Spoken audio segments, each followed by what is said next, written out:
Hello दोस्तों, आज हम इस क्वेश्चन को बनाने वाले हैं। इस क्वेश्चन को पहले देखिए, क्वेश्चन से डरना नहीं है। ये क्वेश्चन देखने में बहुत बड़ा लग रहा है। लिखा हुआ the letter of English alphabet in order of A to Z are made to represent 26 numbers which are in arithmetic progression. The sum of number representing ACE is 36 while the ACEG is 60.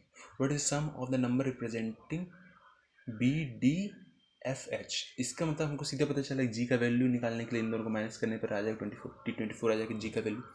लेकिन ये पहले से कह रहा है कि ए से जो जेड है, जेड तक जाना है, ए से जेड तक, उसका वो AP सीरीज़ में है।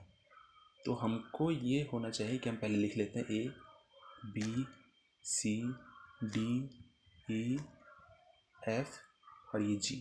अब हमें पता है कि इसका वैल्यू A होगा, इसका वैल्यू होगा A प्लस D होगा, इसका वैल्यू होगा A प्लस 2D होगा, इसका वैल्यू होगा A प्लस 3D, इसका वैल्यू होगा A प्लस 4D, इसका वैल्यू होगा A प्लस 5D, इसका वैल्यू होगा A प्लस 6D। अब हम इसको प्लस करेंगे और हमें ये भी पता चल गया कि देखिए, अब हम प्लस करेंगे कि A plus C plus E is equal to 36। हम कैसे 36 लिख सकते हैं? A है A plus C plus E, तो इन तीनों करना है प्लस, तो 1 2 1 2 3 3A प्लस 2D और 4D मतलब 60 इज इक्वल टू हो जाएगा 36। ठीक है, अब हमें A plus C plus second वाला जो करना था plus G is equal to आता है 60। इसका मतलब हम अब इसको हम लिखना है, इसको कैसे लिखेंगे? ACE और फिर इसमें G एक और आ चुका है, मतलब कि G एक और आ चुका है, तो इसका वैल्यू हो जाएगा 4A प्लस, यहाँ तक तो 6 था 60 और यहाँ पर 6 6 12D आ जाएगा। ये जो है हो जाएगा 60, यस 60 हो जाएगा। अब ये भी पता है कि अगर A plus C plus E minus A plus C plus E करेंगे तो A प्लस C कट जाएगा, तो C का वैल्यू बचेगा 60 माइनस 36 के रूप में। तो हम G का वैल्यू हम जानते हैं, तो हमको ये भी पता है कि ये देखिए, अब पहले लिख लेना, ये फर्स्ट है ये सेकंड है। तो अब हम लिखते हैं थर्ड वाला है कि A plus 60 is equal to 24 आ जाएगा, ये तीसरा नंबर पर है। ऐसे हम भी निकाल सकते हैं, इससे माइनस कर दे तो यहाँ पर आ जाता है 60। अब हमको निकालना है क्या? हमको निकालना है B प्लस, हमको पूछा है कि B plus D plus F plus H निकालने के लिए। इसके निकालने 1 2 3 4, तो 4A तो होगा पहले से। अब B देख लेते हैं, B plus D plus F और H यहाँ पर एक और A प्लस 7D। अब इन दोनों प्लस करेंगे, D 3D और 4 9 हो जाएगा और 9 7 16, तो 16D आ जाएगा। सॉरी, तो 4A प्लस 16D आ जाएगा इसका वैल्यू। ठीक है, अब हमको देखना है कि अब इसको कैसे लिखा जाए। तो पहले तो अगर यहाँ देखो 4A यहाँ पर आ रहा है और 4A यहाँ पर भी है और यहाँ 12D है, लेकिन यहाँ पर 16D है। तो पहले मैं करूँगा 4A प्लस 12D और plus 4D is equal to होता है 16D। अब इज इक्वल टू होगा, इज इक्वल टू हमको मतलब अभी पता नहीं कितना आएगा, लेकिन अगर मैं इससे इन दोनों को प्लस करूँ तो ये 60 आ जाएगा, 60 प्लस 4D आ जाएगा।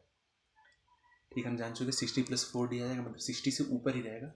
अब हम 4D निकालना, तो 4D हम कैसे निकालें यहाँ पर? तो उसके लिए हमको करना पड़ेगा ओके 4D।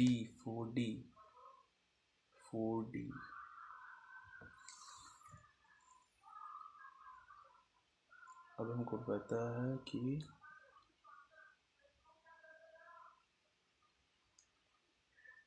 D4D।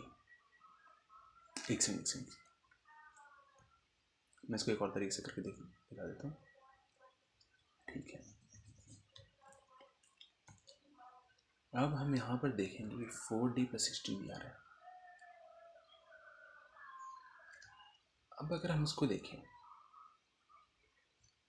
तो अगर हम निकालना चाहें, अगर इन तीनों को 3 से डिवाइड कर लें तो यहाँ पर आ जाएगा a plus 2d is equal to आ जाएगा 12। a plus 2d is equal to आ जाएगा 12। अब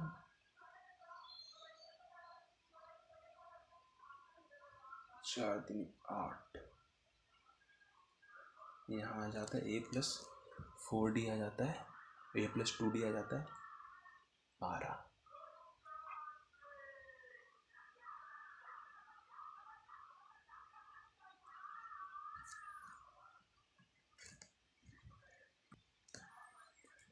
तो यहाँ पर ये फर्स्ट है, ये सेकंड है, थर्ड है, और यहाँ से हम ये हमारा बना है फोर्थ इक्वेशन बना है। ठीक है, तो अगर हम देखेंगे इसको, अगर हम प्लस करने की कोशिश करेंगे तो अगर हम 4a plus 12d plus 4d is equal to करेंगे तो आना चाहिए यहाँ पर 60 प्लस 4d। अब हमको 4d निकालना था, तो इक्वेशन देख लेते हैं, कुछ माइनस और हो सकता है। 60 माइनस 2d तो आ जाएगा, हाँ ठीक है। तो जैसे हमको पता है कि a plus 60 is equal to 24 है और a plus 2d is equal to 12 है। अगर दोनों को माइनस करेंगे तो 4d इज इक्वल टू 12 आएगा। तो 16 प्लस 12 इज इक्वल टू आना चाहिए 72, जो कि है इस क्वेश्चन का आंसर। इस क्वेश्चन का आंसर है 72 और हमारा वो आ चुका है। Thank you guys for listening and share, subscribe please do and like.